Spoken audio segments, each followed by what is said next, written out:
Hey everyone, welcome to the GameSpot Theater for a panel with a dumb name that I thought was cool in the planning process and no one stopped me from making it final. It's called Microtransactions Are Great, or Are They?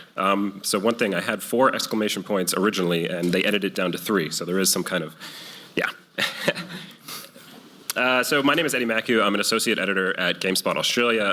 As you can tell, I'm American. I moved here back in March. I've been here for about 6 months, but I've been working for GameSpot for about 6 years. So just a transition in that role. And my job is just to write news for GameSpot on a day-to-day basis. So yeah, thank you so much for coming today. I know it's the very last day of PAX and it's in the afternoon, so I really appreciate everyone coming out. This panel, as you probably read, is going to talk about microtransactions, how they started, why they're controversial, how each of our fine panelists' games implements them, and where the future might be for microtransactions. And I really want to leave time at the end for a question and answer session. So if you can start thinking about questions now, and once we get toward the end, you can start lining up. So yeah, I tried to get together a great lineup of panelists for this panel. So if you guys could just introduce yourselves, I think that would be a great way to start. Sure. So my name is Luke Dickin. I'm director of Central and Strategic Analytics at Zynga. It's a title that I'm only just getting used to. I had 2 days on the job and then I pissed off on vacation for a couple of weeks and ended up here. I've been at Zynga for 3 years as a data scientist, and prior to that I was a grad student doing kind of artificial intelligence and games research. Cool, so hi, I'm Alex Digiorgio. I'm the regional product director for World of Tanks for Asia. And yeah, that's me. It's shorter. And I'm Matt Hall, one of the co-founders of Hipster Whale. We are responsible for Crossy Road, Pac-Man 256, and Disney Crossy Road. That's right, let him hear it, yeah. Local team. So I wanted to start off by asking the audience, who here has spent money on microtransactions? Okay, I guess that makes sense. That's why you're here. Great. So to start off, I think it might be good to dive into a definition. So I know microtransactions can mean different things in different contexts to different games. So, but before we get into how they're used in your specific games, I was wondering if we could have the panelists talk about the definition of microtransaction. What does it mean to you? Luke, if you'd like to start. I should not be sitting next to Eddie. So, I mean, a microtransaction to me is something, at the end of the day, it's a thing that keeps the game going. And what I mean by that is there have been models in the past where it's been a subscription model to support kind of server costs and the costs of actually running the game. To me, a microtransaction is a way of kind of supporting the development of the game in an opt-in kind of way with a lower kind of bar to entry than maybe a $15 WoW subscription or something like that. So that's what I think of when kind of the term comes up to me. Okay. Pretty similar, but I would, from my side, I would just say that it's a way to offer value in different ways for different players who would like or expect different things from their games, and we want to offer choice. And I think microtransactions is a way to enable us to do that without necessarily impacting the core game and the core game design. I find work with microtransaction, I feel that's quite similar to DLC. Like, I don't really separate them in my mind too much. I just think it's something you pay for after you've downloaded paid for or downloaded the initial game for free. That's the way I look at it. Okay, great, thank you. And then we're also looking at, I also want to ask you guys about how your specific games, the games that you've worked on, implement microtransactions. I know, and what kind of variation do you see, like say for World of Tanks versus World of Warships? Alex, if you'd like to start, just talking about. Yeah. So for us, obviously, we offer it's a free-to-play, free-to-enter. There's no upfront costs. The way we've implemented microtransactions is in our in-game economy. So basically, we offer. As players play through the game, they earn experience on different tanks, and they also earn credits from those tanks, which allows them to then upgrade their tanks, purchase new tanks, and so on. So it's basically based on this concept of buying new tanks, going up bigger and better and stronger tanks as you go through sort of the tiering system that we have. And that's the fundamental around our economy, and it's also about basically you can do that without spending anything, or we have a sort of a premium model where you can earn experience and credits faster in each battle by paying some level of fee. Okay.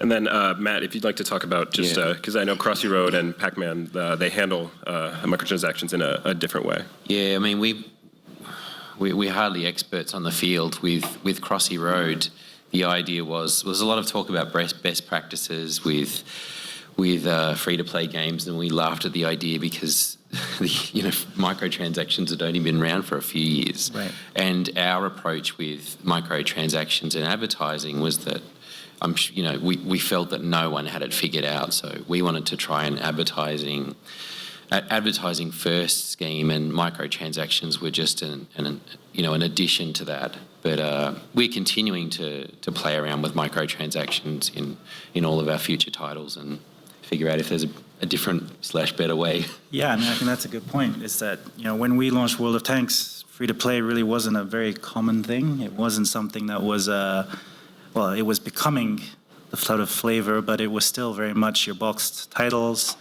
paying premium prices for them, or, as you mentioned, sort of subscription models and so on for the MMO space. So we were kind of figuring things out as we went along, what works, what doesn't, and I think we're still doing that. So I think for us, microtransactions, it's never a sort of a stable concept. It's constantly evolving, and what we see as microtransactions now, maybe 4 or 5 years down the line, we'll be looking at different things and calling those microtransactions. It's sort of constantly evolving. And then from Zynga's perspective, obviously your games are a little bit different than Hipster Whale's games or World of Tanks. It is. Yeah. This is very true. We've been around for over 10 years, though, so I think we've tried every model going at some point or another with varied amounts of success. I think, but Alex's point is very true in that, I think it is almost, to call it an arms race would be a bit of a pejorative, but the market's evolving. And what I mean by that is that consumers' tastes are changing, and they're kind of changing how they're willing to pay for things and what they see the value in. And we're having to adapt to that. So, maybe roll back the tape maybe 7 years, and you would pay for additional lives or energy and these horrible mechanics that were on Facebook. And they fell out of favor, and now it's headed towards more sort of, maybe it's kind of loot boxes, or it's new ways of progressing, or it's new kind of faster ways of progressing through the game. Heroes of the Storm is a good example of that, where you're paying for extra experience per game. That kind of leads into my next point, too, just about, I think one of the things that people usually talk about in terms of microtransactions and things you can buy is cosmetic versus items that actually affect gameplay. So in a World of Tanks experience, how do you balance? You don't want to probably give, you don't want to have someone have a pay-to-win advantage. So how do you balance that?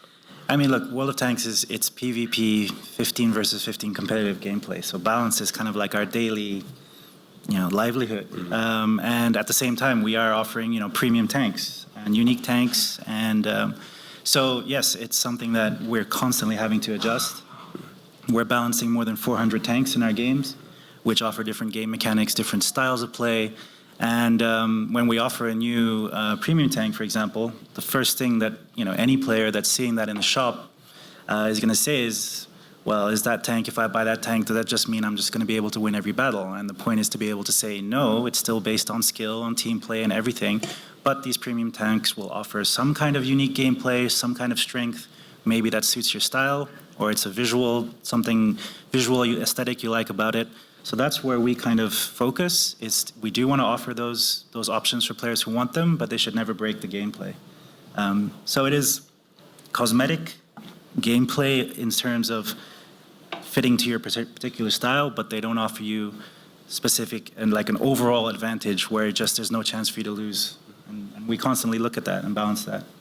And then from your perspective, Matt, I know with Crossy Road, you're not paying extra to buy a character that's better than any other one. It's basically just a skin. But if you could just talk about your philosophy towards wanting to do it that way. We have an interesting story there where Andy and I were really adamant that what was more important than making money was people sharing the game with their friends.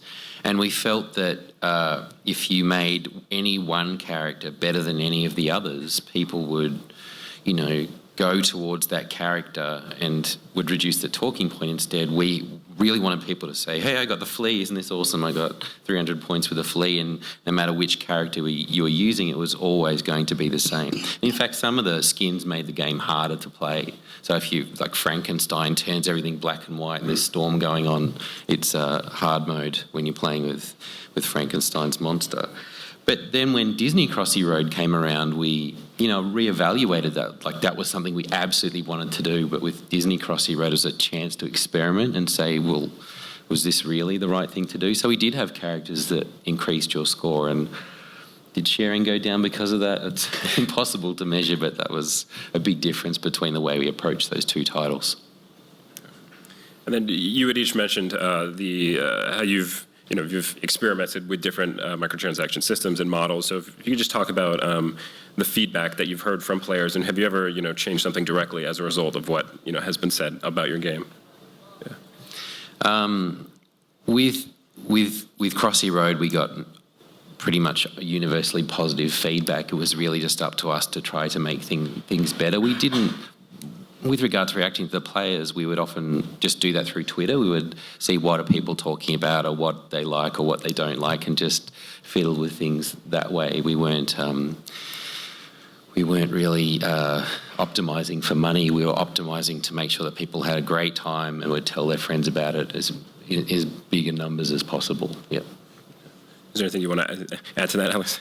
I mean, from our side, look, Yeah. I think the model that we've built the game on has it's been something we've been building alongside our players for a long time now, and we haven't really made massive changes or flip-flopped around that. We've kind of stuck with it because our players reacted well to the way we designed the model. You play the game the way you want to play it, and so since then, now over the last few years, we've started to look at what else can we do? Can we start to evolve this? Can we actually simplify some of these mechanics? As you build on these things, there's a tendency to overcomplicate systems. And so now we're looking at potentially, can we actually streamline some of these, make them easier to use? These are the discussions that are happening. But fundamentally, at the moment, our players like the way that we approach, at least that's what they tell us. And, we do listen to player feedback, and we have, community gatherings to talk about things like that. So it's a constant process. Right now, we haven't, we're not seeing any need to make major changes, but we will look to tweak as necessary. Okay. And then I do have one extra anecdote there. So when we first started, every character was $1, and it remained that way for a few weeks until we realised no one really knew what to buy because every character was identical. What do they do?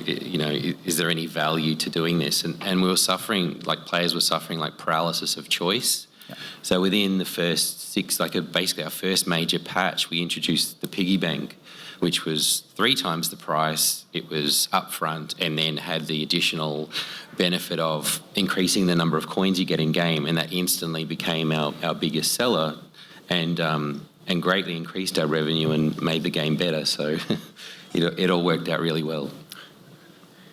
Then maybe this is more of a cynical question too, but you had spoken about how you want to make your microtransaction systems, player friendly, and putting that experience first. But how do you do that in practice when I could see behind the eyes maybe you see dollar signs potentially lighting up. So how do you keep yourselves humble and wanting to be player driven first? Yeah. Okay, everybody's looking at me for this one. It definitely sounds like a Zynga question. It's true, and I think to an extent we have to own that. And it's something that we have to be conscious of. We have to be aware that the dollar signs, not only do we see them, the players see us seeing them. And that has... and it speaks to the same kind of evolution of the market. If you are too cynically grabbing for the dollars, eventually players will punish you for that. And Zynga's been around long enough that we've been through the ebbs and flows of punishment with that. And I think we're back to a really good place now. Potentially, you guys will tell us different, probably at some point. But right now, we've got a very strong internal kind of team that is keeping track of player feedback, very good at passing that back to the design teams. And some of the choices that we made even 10 years ago we're locked into today, but at the same time we're also evolving. It's something that we're conscious of with our new titles in particular, where we have the opportunity to kind of be very money hungry or walk a better path. And I think Hipster Whale kind of is really showing where that better path was. Mountain Goat Mountain is a title that we released maybe 2 years ago, which was very similar in that it was monetized solely through skins. There was no clever piggy bank, there was no nothing, and it didn't do the best it could have done if we'd been able to kind of slip things like that into it. So there is definitely a compromise to be made between, we need the dollars, but maybe we don't need to be hanging you up by your toes and kind of beating them out of you at the same time.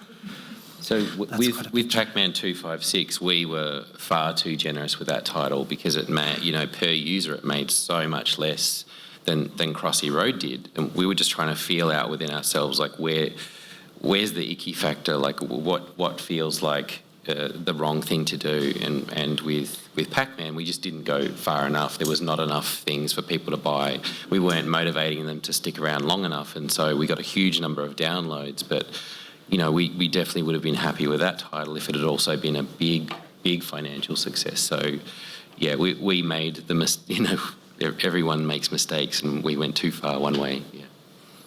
So there's an expectation, I think, when you spend money on, anything, be that a virtual item or whatever your dinner you're having, that you have a fair transaction. So how do you walk that line? I know you talked about it in terms of fan feedback, but do you actually work with like economists to figure out how you want to price things and what things you want to sell, or behavioral patterns? Is that how far down does that go in terms of nailing down the price points and the things you want to sell? Sure. I mean, yeah, we drill right into the data. So we have teams that's what they focus on, and their day-to-day is looking at what are we selling, how does our economy look, are players actually buying these things? Does it look like they see value in what we're offering in the game? And if they're not, and we don't, and we're not selling them, then we remove those, and we look to how the next time we want to approach that kind of transaction, how do we price it? So these are things that we're doing all the time. It's a huge part of what we need to do to make sure our economy stays consistent as we bring new players in as well, who maybe have different likes and dislikes. We've been fortunate. We have a very strong core of players playing World of Tanks, have been playing for many years. Their expectations are different from someone who's just starting the game today and who's just trying to figure out if this is the game for them.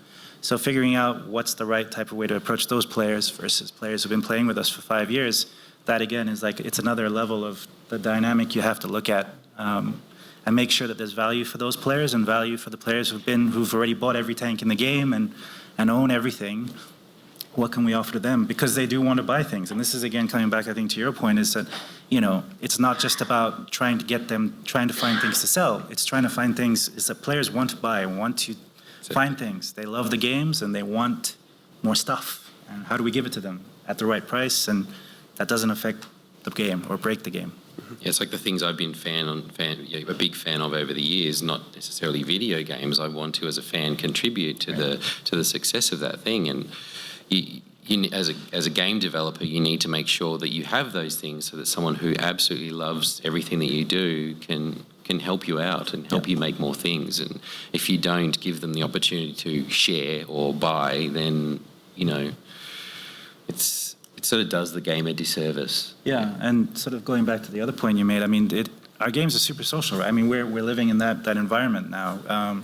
Players talk to each other about everything, including what we sell and what we're offering in the games. And if enough players see that there's not enough value in something that we're selling, they're going to talk about it. They're going to talk about it with each other, and they're going to share that. And so it's not something that you can sort of hide behind.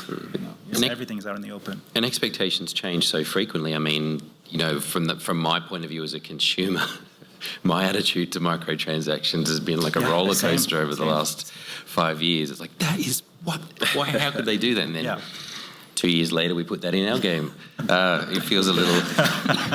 It feels like, because it's become okay. And then, like, how do I feel about like Overwatch loot boxes? Like, I really like their implementation of that. Maybe I don't like it in other games. It's really weird. It's like a per game, per minute feeling. Yeah. And again, it's because maybe you feel a certain connection to a game. Yeah. That even if you've bought it and it's a premium title, you still feel, I want to spend more on that title. I want to be more involved in, and maybe you don't. Maybe you're like, that's it. I've spent enough, and that's good enough for me for this title. Yep.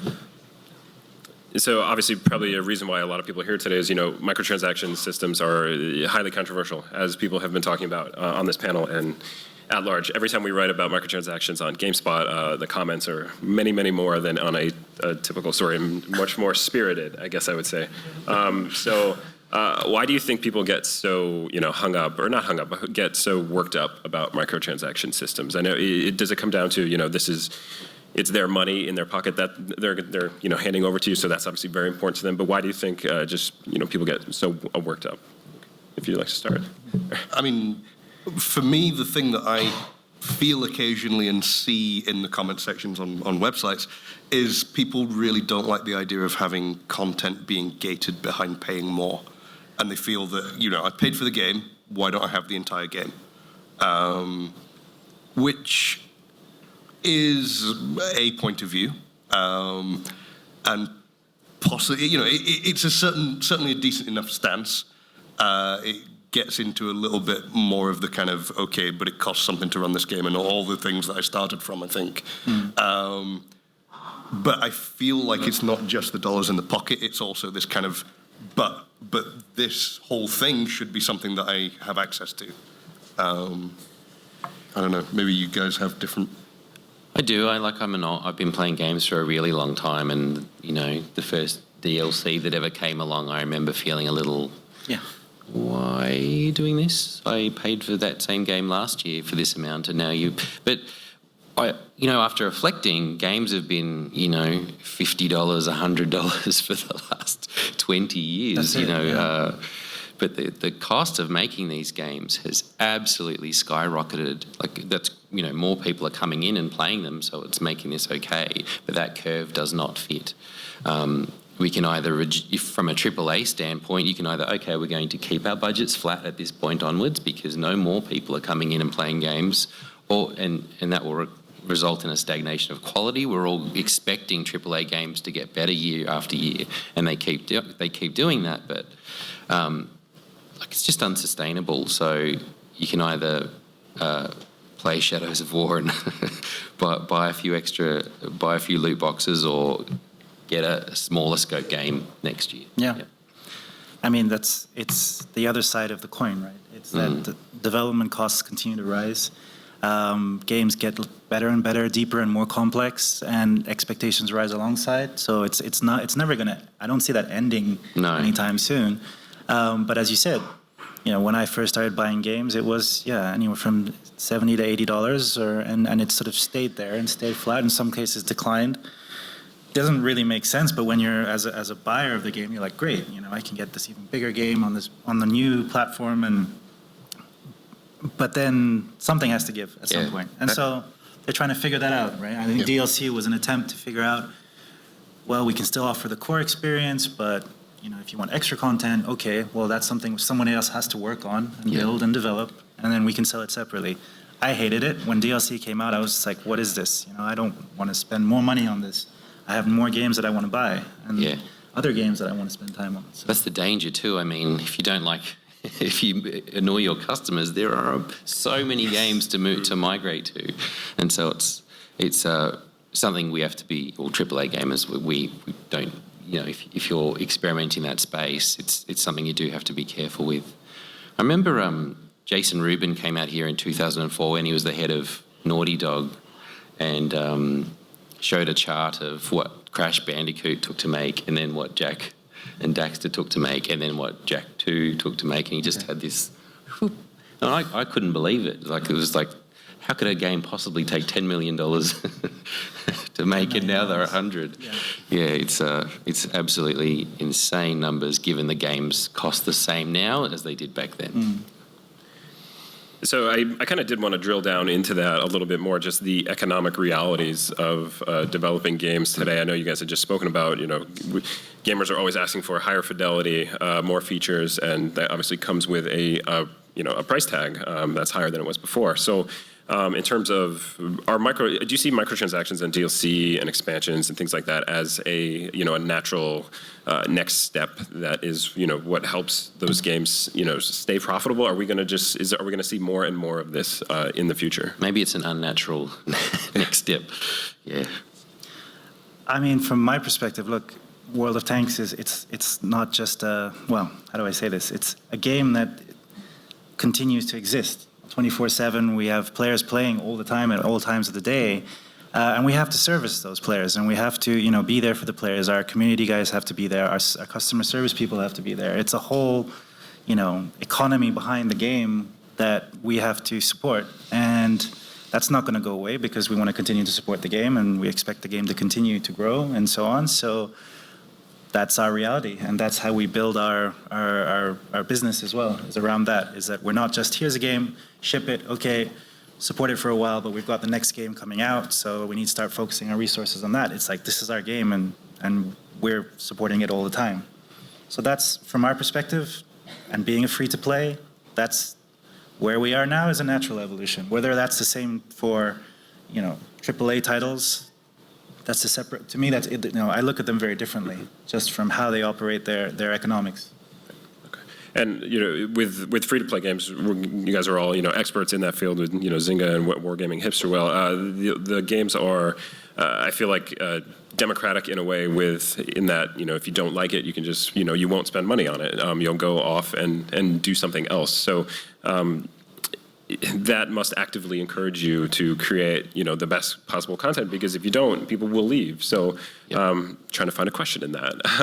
Just the idea of, creating content that people are going to want to pay for. How do you go about doing that? Like, how do you find out?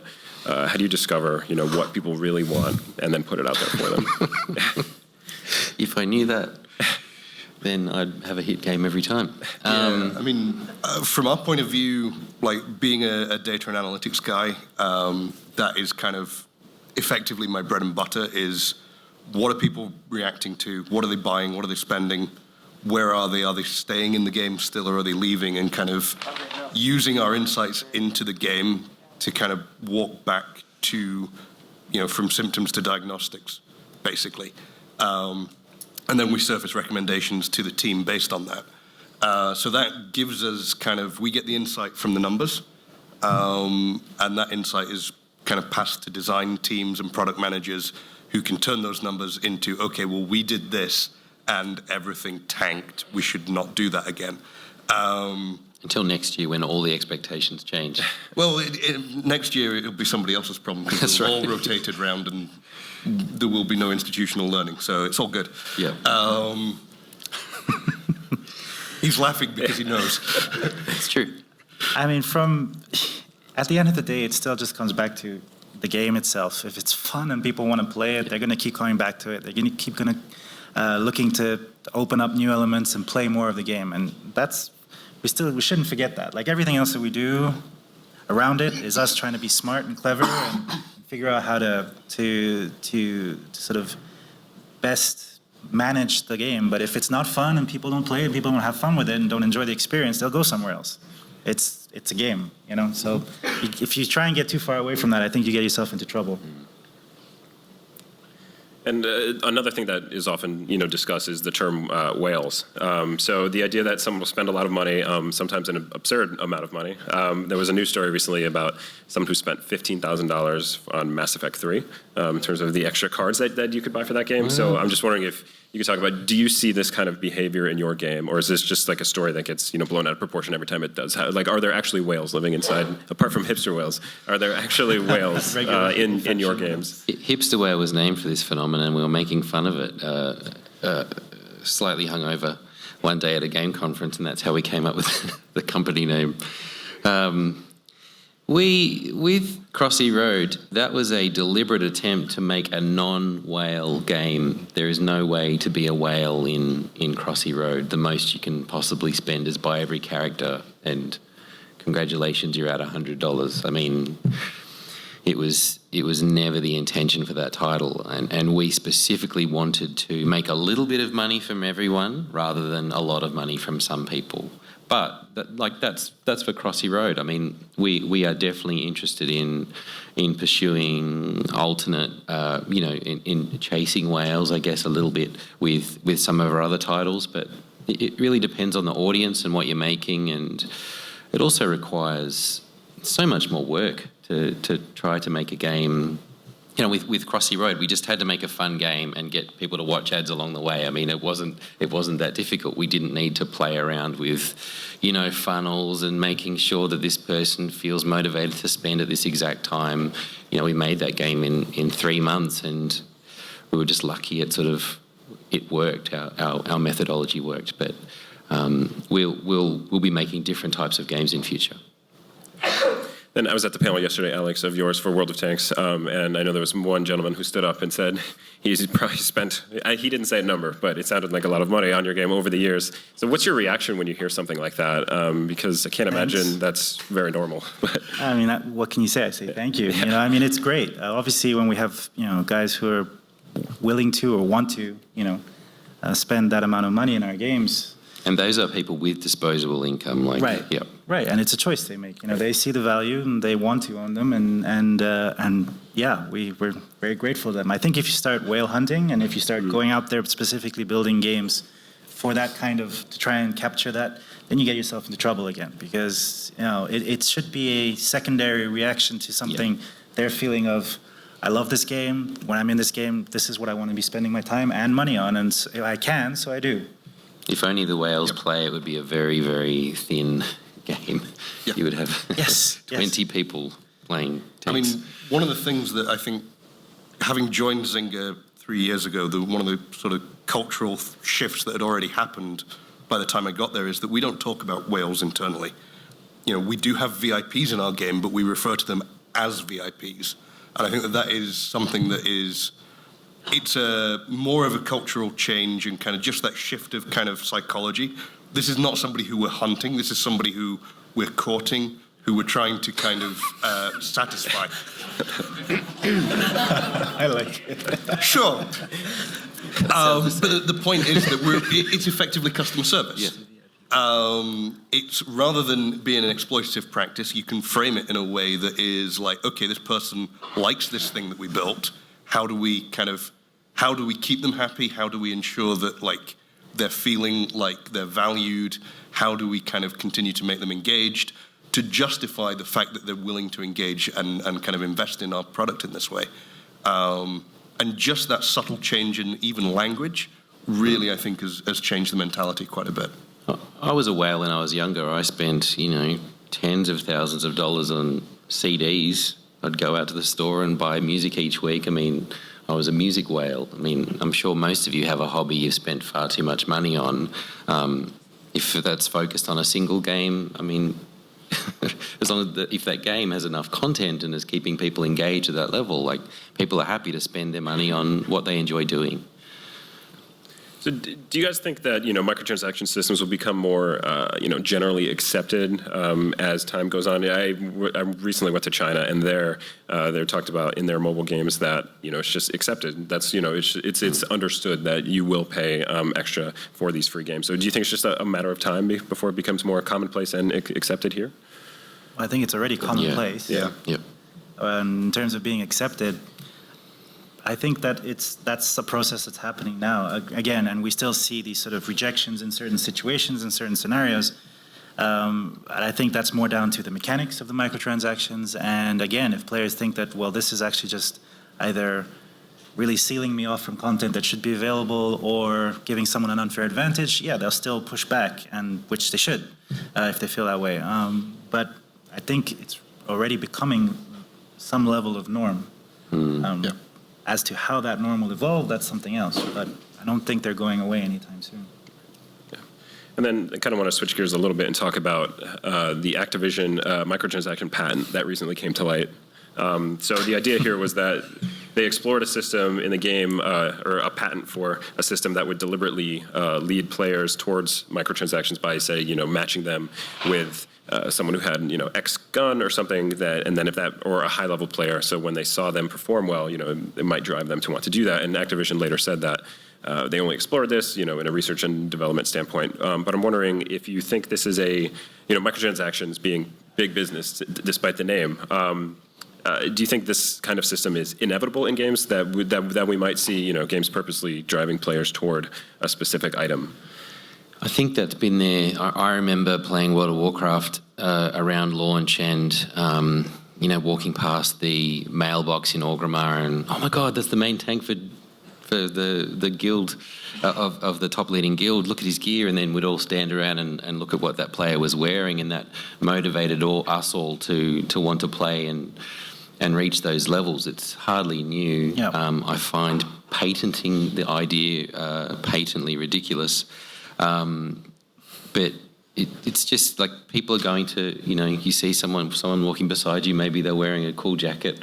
Yeah. It's just natural, really. Yeah. Yeah, I don't think it's something really new. It's just that we found new ways to essentially monetize it, or at least build systems around it.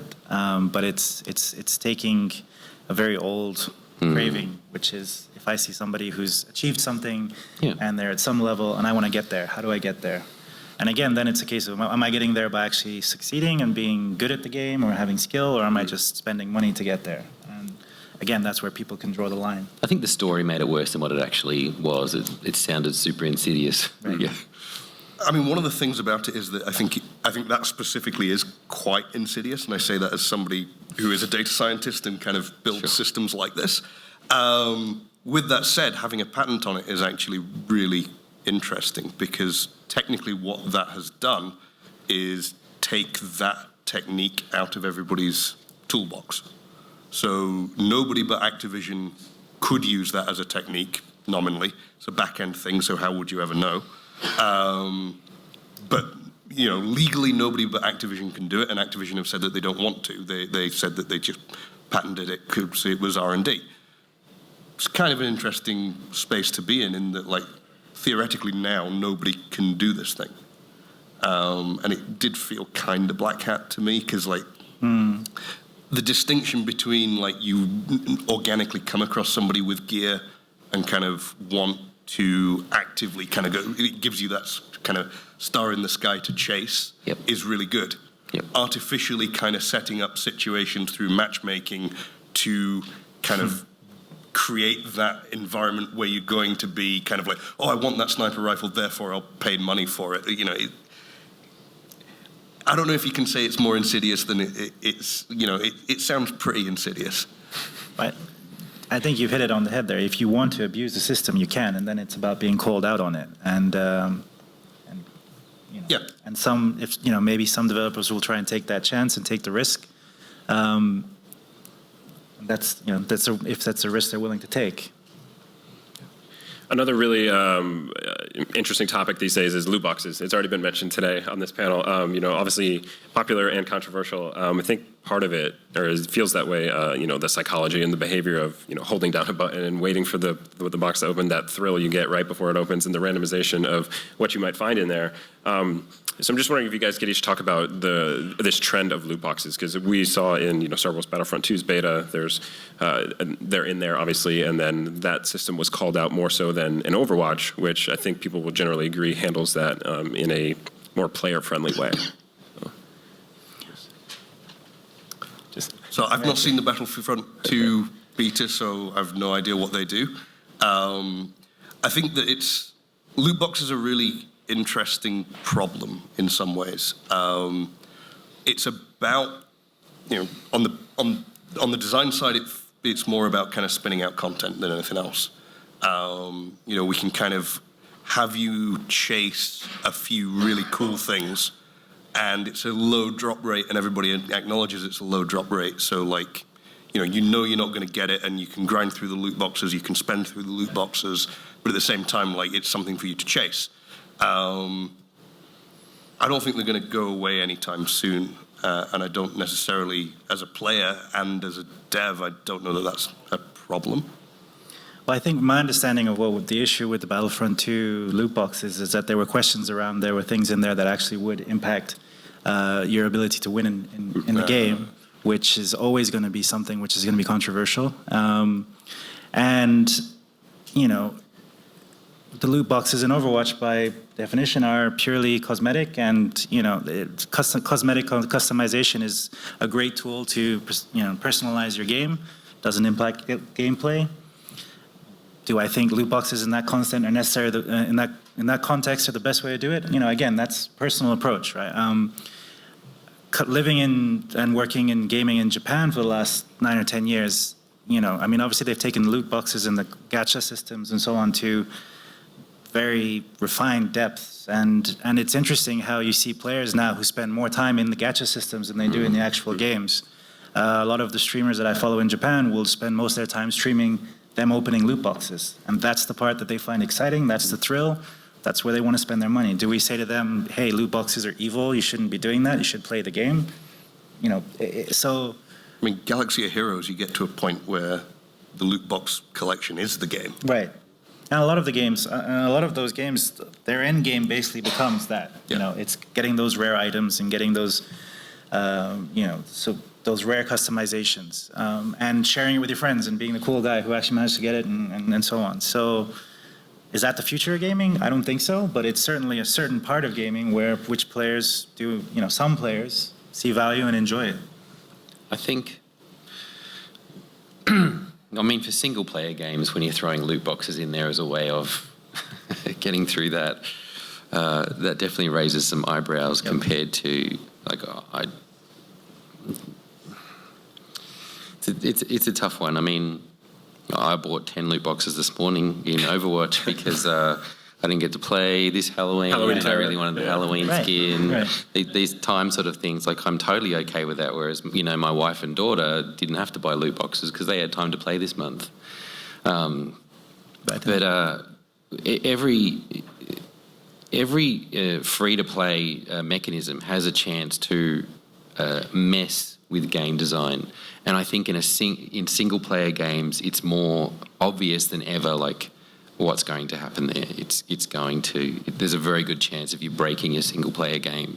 But of course, I mean, the best way for us to deal with it as consumers is, A, speak out about it, and B, don't buy the game the next time, and you'll quickly find that the things you don't like go away, or the game itself goes away because they needed loot boxes to support it in the first place. So, yeah, it's a bit of a weird time. But I think you hit on something as well about time and the ability to spend time on games. And especially there's so much content now and so many different ways you can spend your time. And some people, they still want to be involved in the game. They don't have 10 hours to spend playing a specific game, but maybe they can spend a certain amount of money, and it gets them to still access some of the things that they would like as someone who is able to spend those 10 hours. Is that a bad thing? You know, I mean, they still want those items. They still want those things. Yep. I still want that Zenyatta skin, which I did not get. So 10 more loot boxes tonight? Probably. So we've got about 15 minutes. So if people want to start lining up for questions now, if you have any, there's microphones on either side of the room. But I'll just get things started here with, I want to ask you guys, how do you see microtransaction systems, you know, evolving over time? I know you've said, you know, it's in a state of constant change, but what are the things you think are on maybe the immediate horizon? I think if I knew that, I would leave Zynga and start doing my own thing.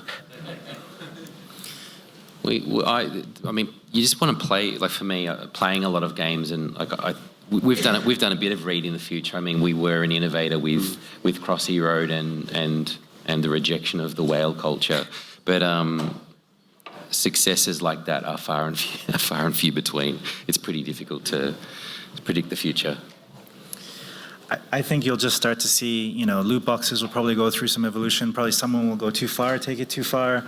It'll pull back. Something else will come. What that's going to be, it's hard to say.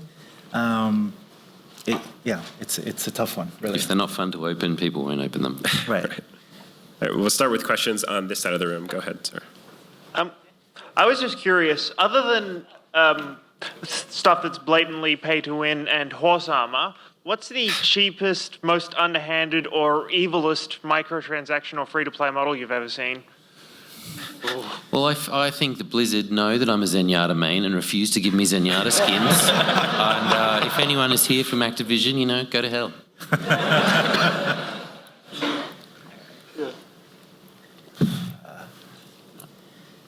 evil, underhanded. God, there's so Horse many. armor was pretty bad. Yeah. But that was like one of the first ones. Then they put horse armor in. Horse armor wouldn't feel so bad today. Honestly, I think energy was probably one of the worst ones. Paying to, you're basically saying, hey, stop playing our game and then pay for it. And then, then you get to play for 5 more minutes. And it was kind of... I mean, yeah, the whole Facebook monetization model was just... Yeah, I need to be careful about Some what I say powerful here. stuff. Yeah, I bet you do. I mean, Crossy Roads loot boxes are quite a lot like an energy system. I mean, it's sort of encouraging you to take a break and come back later and you'll get some more stuff. I mean, there's lots of ways of doing energy. Yeah. Energy does work, though. I mean, if people just, like with Pac-Man, we probably should have had something that felt a bit more energy because people played it a lot and then never played it again, which is not what you want. You want people to just enjoy it for a long period of time. Yeah. Like the way that Clash Royale handled that was like you could pick up 4 chests and then you couldn't. You could keep playing, but you weren't going to get the rewards anymore. I really didn't like that the first time I played it, and then I warmed to it over the first 24 hours. I'm like, oh, okay, I think I see what they're doing. I guess I'll keep playing. Thank you for 6 your months question. later. Thank you for your question. We'll go over to this side now. Thank you. Hey guys, how you going? So my question mainly revolves around the trend that we're seeing with certain games where they start, incorporating microtransactions as a substitute for season passes. Seen it in games such as DLC in general. Seen it in Overwatch with the loot boxes. We saw it in Titanfall 2 recently, where they, said all post-release content that affects the game will be free, but the cosmetics is, going to be, it's going to cost. And now we're seeing it with Star Wars Battlefront 2, except, the progression of the game is a part of the loot boxes.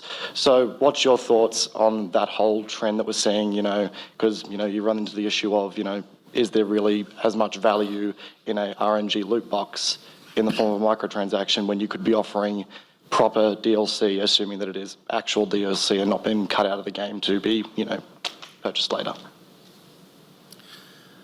Where do we begin on that one? Yeah, I think it's a good question. It comes down to, again, obviously the DLC model came pretty much first for a lot of these titles as a way to extend the life cycle of the game. Then we got into these season passes to basically, in my view, season passes is a way to lock you into those DLCs and basically whether you're actually willing to commit to the game at that level. And Before from the you've get even played before it, you've even yeah. played it, okay. So now I'm locking into 4 DLCs. Pre-ordering DLC, essentially. Sorry. Pre-ordering DLC, Yeah, essentially. pre-ordering DLCs, right. Yep. I've done that for Destiny 2, and now I'm asking myself, was that the right thing to do? When I see what I got from the get-go. So yeah, it's a tough question because, on the one hand, you're talking about something which personally gives you value, like customizations for your characters. But fundamentally, you can play the whole game and enjoy the whole game and not have to worry about it, versus something which is directly impacting the amount of time you spend on a game.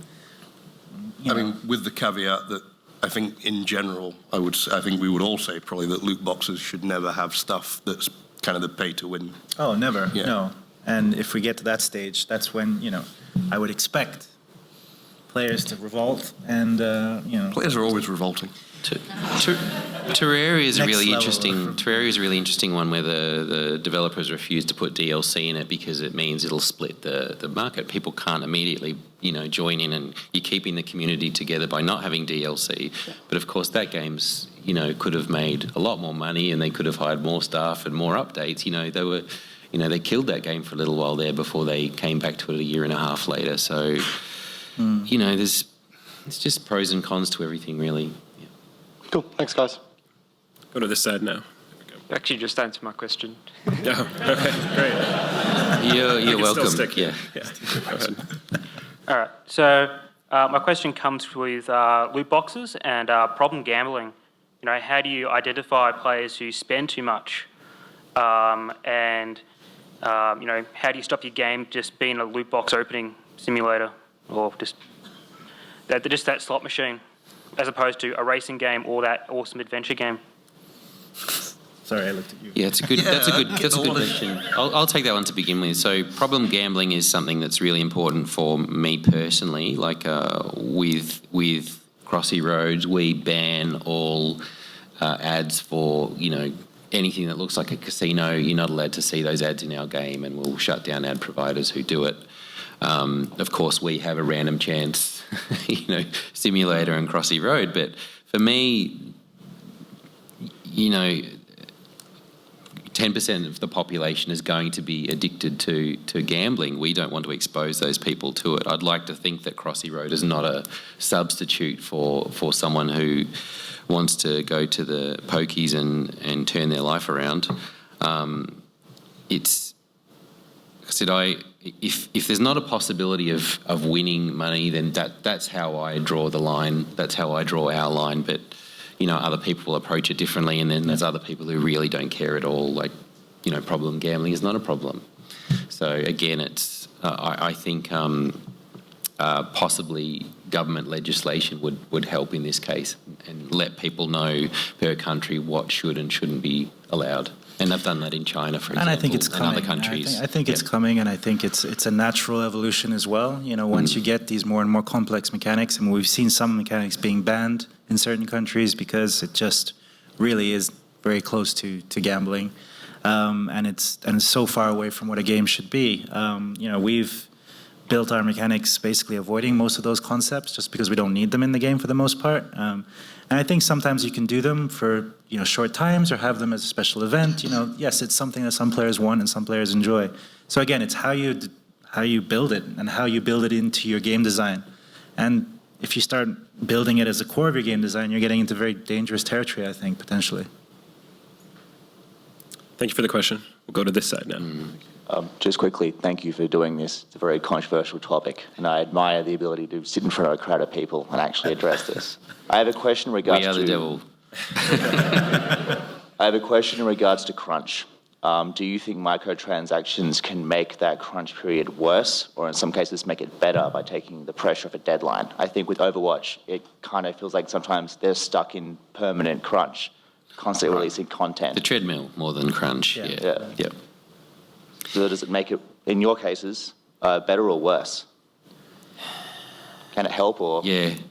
So I used to make a lot of single-player games. Making a game with a treadmill is a lot harder. Like, I've personally struggled quite a lot with it, keeping Crossy Road, attempting to keep Crossy Road alive for so long, where normally I'd go, awesome hit game, great, now I can make the next one. It's been fairly draining to continue to keep that game alive, yeah.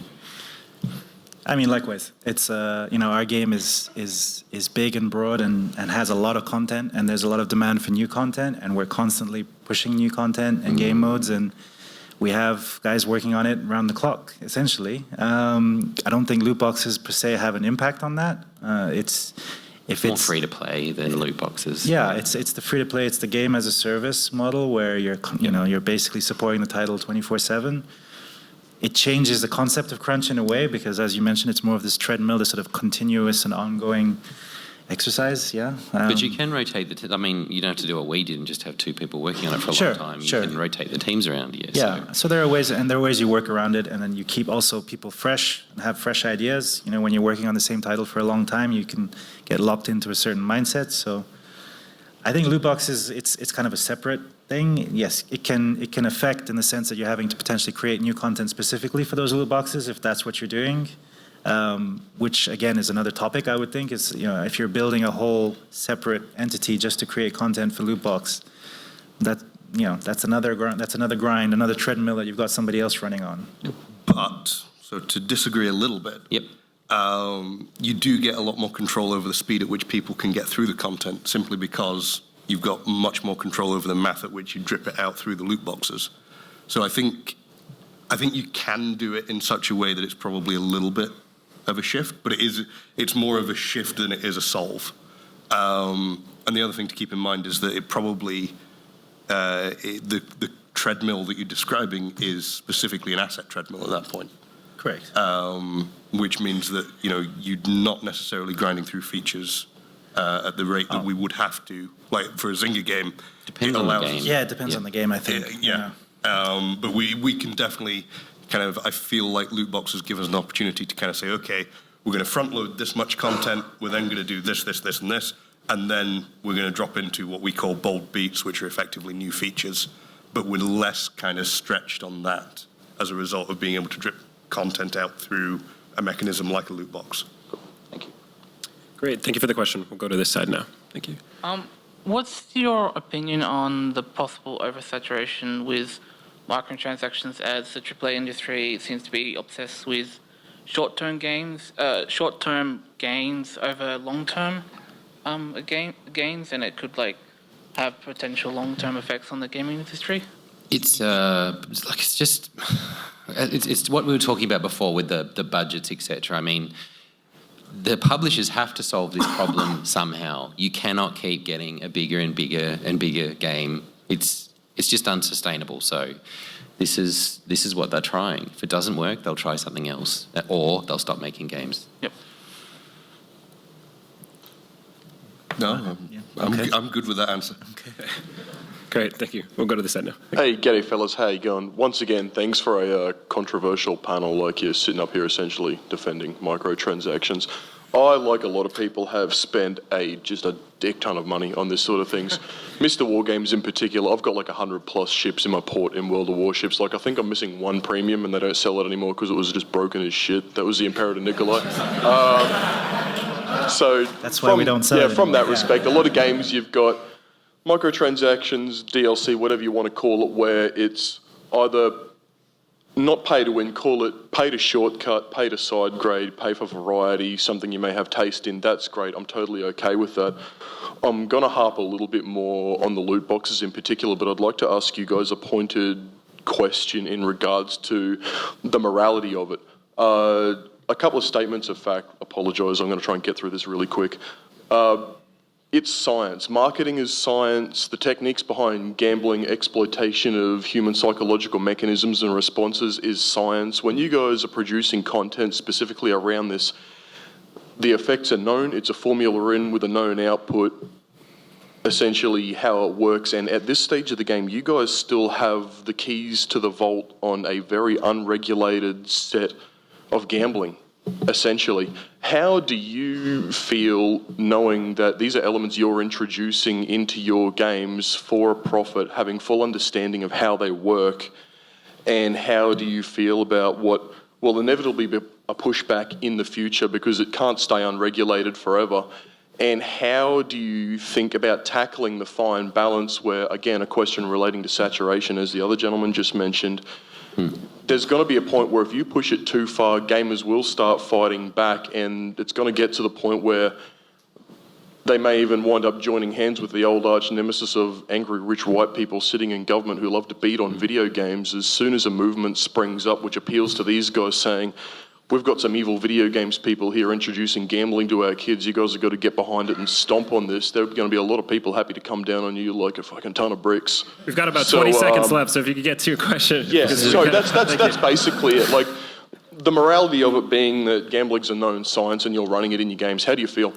This is going to have to be the last response, guys. But we'll be here after the panel ends to talk a bit more, but this is going to have to be the last response. Thank you. Yeah, I'm a good one to talk about that. So obviously with Crossy Road being a game, that's played by kids as well, it's been, like I said, it's been super important to us. We don't want to get people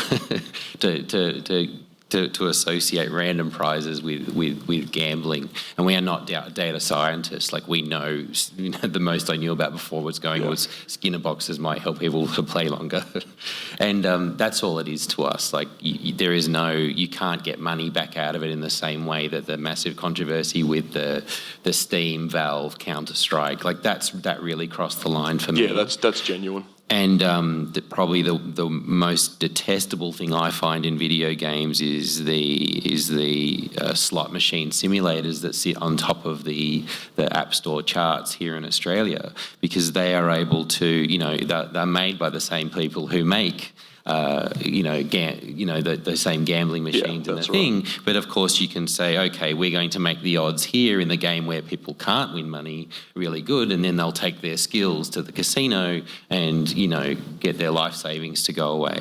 I absolutely agree with you that government legislation needs to come in, and I'm interested in having that dialogue with anyone who wants to talk to me. But again, these are my opinions and my own,